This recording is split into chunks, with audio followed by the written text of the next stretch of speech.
नमस्कार, मैं हूं पंकज भार्गव। दोपहर के 3 बजे आप देख रहे हैं न्यूज 18 इंडिया। पश्चिम एशिया में इस वक्त बारूद का बवंडर छाया हुआ है। अमेरिका इजराइल बनाम ईरान की जंग में पूरी ताकत से खतरनाक हथियारों का भरपूर इस्तेमाल हो रहा है। लेकिन इसी बीच अमेरिका के प्रेसिडेंट ने एक बयान दिया, तूफान ला दिया। उन्होंने खामनेई की वारिस मुश्तबा को सुप्रीम लीडर मानने से ही इनकार कर दिया है। साथ ही साथ ट्रंप ने यह भी कहा है कि ईरान के अगले सुप्रीम लीडर में उनकी राय भी मायने रखती है। ईरान का सुप्रीम लीडर सिर्फ एक धार्मिक नेता नहीं, बल्कि पूरे सत्ता ढांचे का सबसे शक्तिशाली पद होता है। संसद, सरकार और सेना तक पर उसका प्रभाव होता है। ऐसे में डोनाल्ड ट्रंप के इस बयान ने बहस छेड़ दी है कि क्या कोई बाहरी ताकत ईरान के सबसे ताकतवर पद को प्रभावित कर सकती है।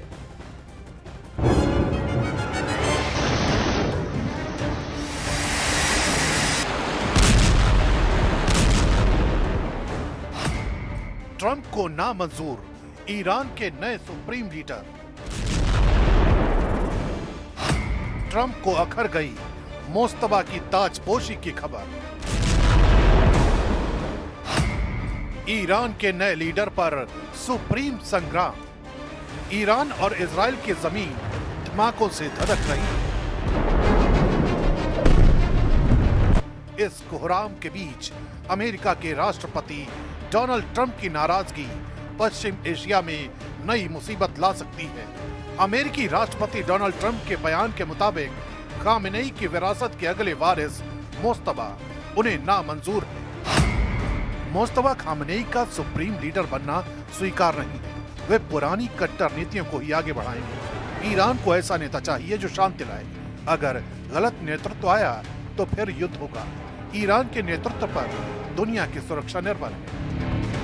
यानी ट्रंप चाहते हैं कि ईरान पर शासन करने वाला उनकी पसंद का हो।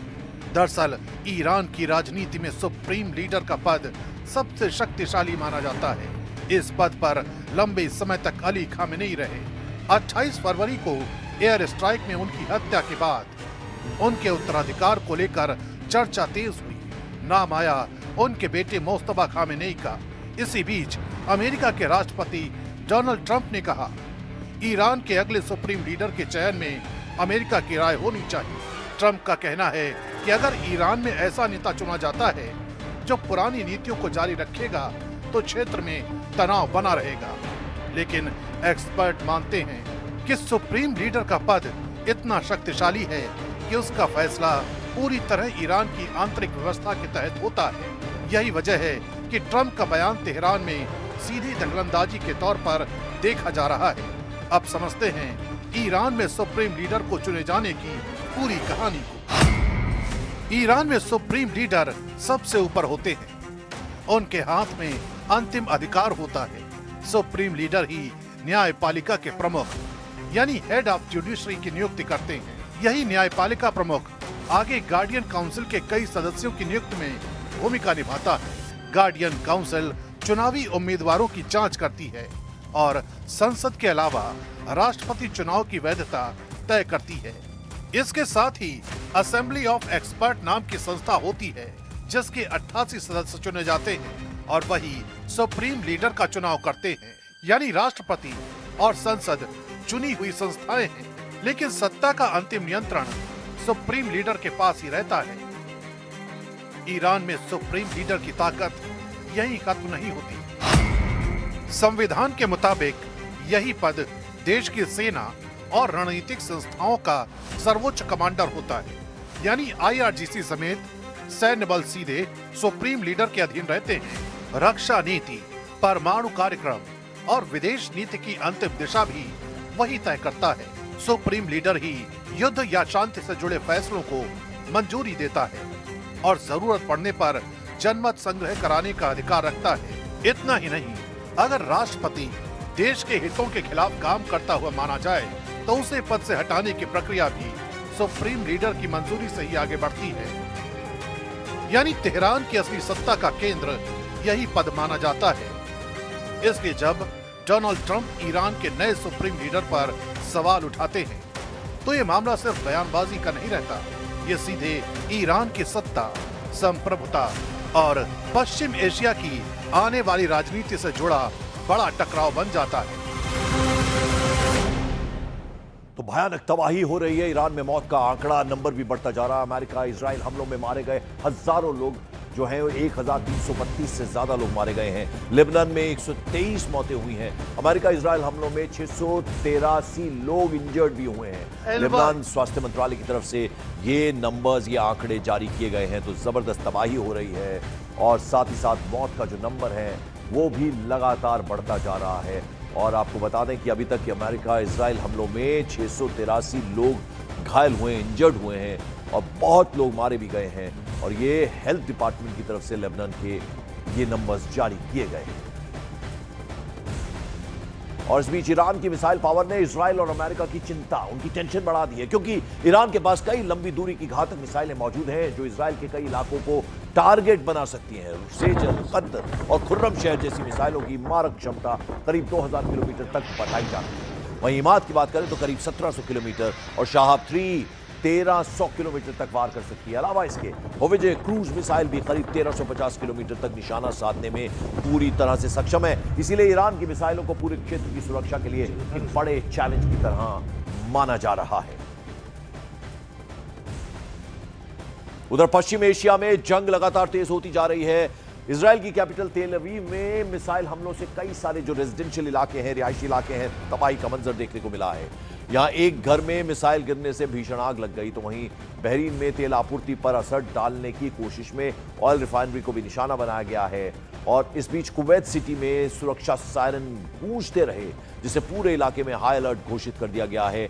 सैन्य कार्रवाई के दौरान करीब 300 मिसाइल लॉन्चर्स तबाह किए जाने का भी दावा किया गया। साथ ही साथ ईरानी ड्रोन कैरियर को भी नष्ट कर दिया गया है। किस कदर तबाही हो रही है, धमाकों की आवाज, सायरन की आवाज, पूरा इलाका जो है उससे गूंज रहा है। और युद्ध की खबरों के बीच ईरान के सुप्रीम लीडर पर भी संग्राम जारी है। ईरान के supreme leader Ayatollah Ali Khamenei के बाद उनका उत्तराधिकारी चुनने की प्रक्रिया तेज हो गई। उत्तराधिकारी की रेस में कई सारे बड़े नाम सामने आए हैं, जिनमें खामेनी के बेटे मुश्तबा खामेनी को सत्ता के भीतर मजबूत पकड़ और IRGC से करीबी संबंधों के कारण सबसे ज्यादा ताकतवर कैंडिडेट माना जा रहा है। प्रमुख शिया धर्मगुरु Mohammad Mehdi Mir Bagheri assembly of expert से जुड़े हुए हैं। उनकी कट्टर वैचारिक छवि के कारण उन्हें भी मजबूत दावेदार के तौर पर देखा जा रहा है। तो वहीं ईरान के चीफ जस्टिस गुलाम हुसैन मोहसिनी एज़ई लंबे वक्त से जस्टिस, न्याय और खुफिया तंत्र में अहम पदों पर रहे हैं। वो भी खामेनी के संभावित उत्तराधिकारी हो सकते हैं। जाने माने मौलवी अली रेजा आराफी ईरान की मदरसा प्रणाली के प्रमुख रहे हैं और खामेनी के बेहद करीबी भी थे, इसीलिए वो खामेनी के उत्तराधिकारी की रेस में आगे चल रहे हैं। ईरान के आखिरी शाह के बेटे रजा पहलवी निर्वासन में अमेरिका में है, तो वो ईरान में धर्मनिरपेक्ष और लोकतांत्रिक शासन की वकालत करते रहे हैं। इसीलिए खामेनी की मौत के बाद से उन्हें भी उनके उत्तराधिकारी के तौर पर देखा जा रहा है। वहीं ईरान के पूर्व राष्ट्रपति हसन रूहानी उदारवादी नेता माने जाते हैं। वेस्टर्न कंट्रीज की बात करें तो परमाणु समझौते, joint comprehensive plan of action में उनकी अहम भूमिका रही थी, इसीलिए वो भी ईरान के सर्वोच्च पद की रेस में शामिल है। अलावा ईरानी क्रांति के नेता और रुहुल्लाह खुमैनी के पोते हसन खुमैनी को भी कुछ लोग खामेनी के संभावित उत्तराधिकारी के तौर पर देखते हैं। हालांकि वो सुधारवादी छवि के नेता हैं और कट्टरपंथी खेमे में उनका जो सपोर्ट है वो सीमित माना जाता है, इसीलिए वो रेस में काफी पीछे चल रहे हैं। लेकिन ये कुछ संभावित नाम हैं जो उत्तराधिकारी के तौर पर देखे जा रहे हैं। उधर अमेरिका और इजराइल की संयुक्त कार्रवाई में ईरान को बड़ा झटका लगा है। बुशहर में ईरानी सेना के बड़े गोला बारूद भंडार को निशाना बनाकर तबाह कर दिया गया है। पूरे इलाके में लगातार तेज धमाके होते रहे हैं और आसमान आग और धुएं की ऊंची लपटों से जगमगा उठा है, जो साफ ये दिखाता है कि वहां मिसाइलों और हथियारों का भारी स्टॉक मौजूद था। यह हमला ऑपरेशन रोरिंग लायन और एपिक फ्यूरी का हिस्सा बताया गया। दावा यह है कि ईरान की जवाबी क्षमता कम हो गई है और उसके कई लॉन्चर्स और स्टोरेज साइट्स नष्ट हो चुकी हैं। वो